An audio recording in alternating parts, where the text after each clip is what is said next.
Dear 10th standard students, நான் உங்கள் metro Karunakaran. Chapter 1, 2, 3ல இருந்து நம்ம ஆல்ரெடி ஒரு டாப் 100 கொஷின்ஸ் போட்டாச்சு.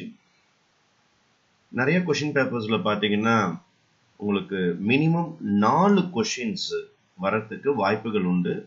ஃபர்ஸ்ட் 3 சாப்டர்ஸ்ல இருந்து மேக்ஸிமம் 6 கொஷின்ஸ் வரத்துக்கு வாய்ப்புகள் உண்டு. இப்போ மினிமம் 4, மேக்ஸிமம் 6. ஃபர்ஸ்ட் நம்ம போட்டிருந்த 3 சாப்டர்ஸ் அதுல 100 கொஷின்ஸ் மிக மிக முக்கியமான கொஷின்ஸ் கொடுத்திருந்தேன்.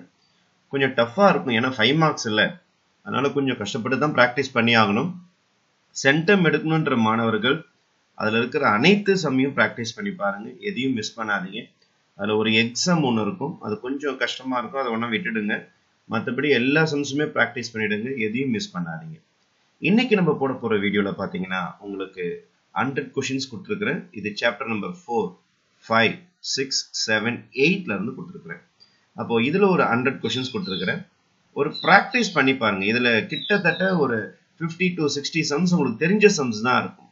ஒரு 40 சம்ஸ் கொஞ்சம் மறந்த மாதிரி இருக்கும், ஒரு 30 சம்ஸ் கொஞ்சம் டஃபா இருக்க மாதிரி இருக்கும், கொஞ்சம் 20 சம்ஸ் பார்க்காத மாதிரி ஒரு ஃபீல் இருக்கும். அது எல்லாத்தையும் திருப்பி ரிவைஸ் பண்ணும்போது நம்ம பிரெயினுக்கு நல்ல அக்சஸ் கிடைக்கும். உங்களுக்கு இந்த கொஷின்ஸ்லாம் எந்த சாப்டர்ல எங்க மறைஞ்சிருக்குதுன்னு சொல்லிட்டு ஆல்ரெடி நீங்க ஸ்கூல் எக்ஸாம்ஸ்க்குலாம் படிச்சிருப்பீங்க. இருந்தாலும் இந்த கொஷின் பேப்பரை கையில வச்சுக்கிட்டு ஒவ்வொரு சம்மா ப்ராக்டிஸ் பண்ணும்போது எதையாவது மிஸ் பண்ணிட்டு இருப்போம். நம்ம எக்ஸசைஸ்குள்ளார, எக்ஸாம்பிள்குள்ளார அல்லது யூனிட் எக்ஸசைஸ்குள்ளார மறைஞ்சிருக்கும். அந்த மாதிரி சம்ஸ் எல்லாம் எடுத்து ப்ராக்டிஸ் பண்ணும்போது நம்மளுடைய பிரெயினோடைய வளர்ச்சி நல்லா இருக்கும். உங்களுக்கு எக்ஸாம்ல கொஷின் பேப்பரை பார்த்த உடனே கரெக்டா ரீகால் பண்றதுக்கு பிரெயின் தயாரா இருக்கும். நம்ம முன்னாடியே ஒரு மாசத்துக்கு முன்னாடி ப்ராக்டிஸ் பண்ணியிருப்போம். அது என்ன ஆகும்னா அப்படியே கொஞ்சம் கொஞ்சமா மறதி நிலைமைக்கு போயிடும், கொஞ்சம் மறந்துடும் உங்களுக்கு.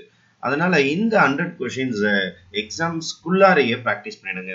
இப்போ டோட்டலா உங்களுக்கு 5 மார்க் பார்த்தீங்கன்னா 200 கொஷின்ஸ் கொடுத்துருக்கிறேன். ஆக்சுவலா 11th 12th கூட கொஞ்சம் கம்மியா இருக்கும், ஆனா 10th நிறைய 5 மார்க் கொஷின்ஸ் இருக்கும், ஒண்ணுமே பண்ண முடியாது நீங்க.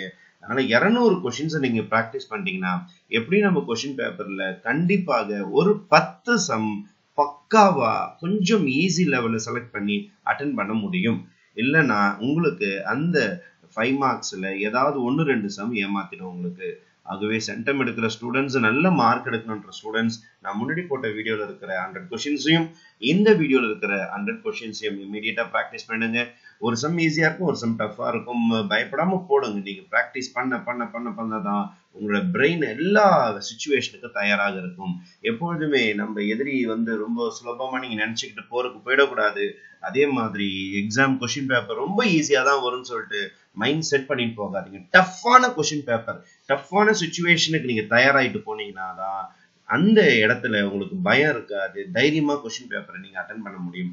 ஆகிய ஸ்டூடெண்ட்ஸ் வரப்போற பப்ளிக் எக்ஸாமுக்கு இமிடியேட்டா நான் கொடுத்துருக்க இந்த 200 கொஸ்டின்ஸை ப்ராக்டிஸ் பண்ணிட்டீங்கன்னா கண்டிப்பா ஒரு 10 கொஸ்டின்ஸ் உங்களால மினிமம் அட்டென்ட் பண்ண முடியும் என்று கூறி வாழ்த்துக்களை கூறி விடைபெறுகிறேன். உங்கள் மெட்ரோ கருணாகரன். என்று உங்கள் நலனுக்காக. நன்றி, வணக்கம்.